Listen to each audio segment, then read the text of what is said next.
players taking off, leaving for other different options. Just your thoughts on Mauricio going to Mexico and then Pec going to Brazil. Yeah, I think.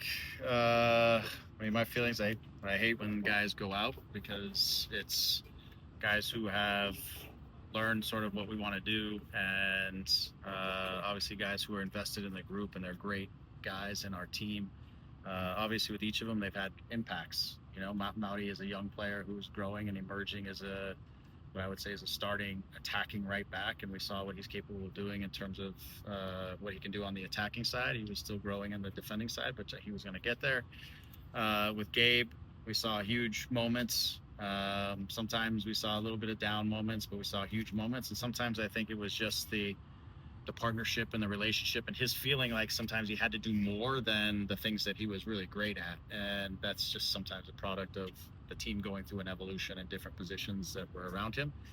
But it's always the game. I mean, it's for Gabe, it was always he was only going to be here for a certain amount of time, and then he was going to transition to somewhere, whether that was to Europe, bigger club in Brazil, different things. Life also hits, so different things for him, his family, stuff like that starts to impact the situation. So we'll miss him.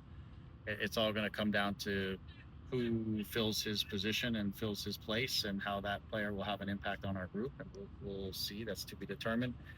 With Mauti, we have 3 right backs at the moment. We didn't have a ton of money to impact the broader team, and the guys upstairs just have to figure out who do we have options for and what's the best scenario. And for Mauti, he'll go, and he's in a great league, and he's at a great club, and hopefully his career continues to just take off. So I think sometimes in our league, because of salary caps and different things, you have to make moves you don't always love, and so for me it's disappointing, but it's the game.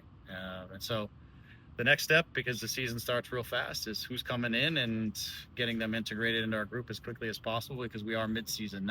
That's the thing. We're not at the beginning of a season where you have a little bit of time. It's mid-season, and the game is season's on here quickly. When for replacing, I mean, the U22 spot is open as well.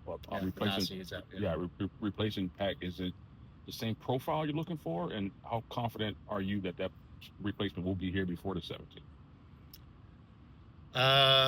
First one, in terms of filling, I think we need to get something else to support Zhao, who is injured at the moment in the 9 position. We've obviously been doing a little bit 9 by committee with Marco and Joe and others. I think we need to pick up at least 1 winger, if not 2, because we've also had now Harbor, who will move back to his permanent position. What we think is his real big upside is at right back. We need to have also cover, not just somebody who's our primary winger, but cover in that position. So that's why I say we've got 3 to 5 guys we've got to try to get in, and most of them are on the attacking side of things. And so will they happen? I think a lot of things seem to be in the works, and it's always a matter of just how fast things can close up and get guys here down the stretch. So to be determined. I think some will, and I'm not sure if all will.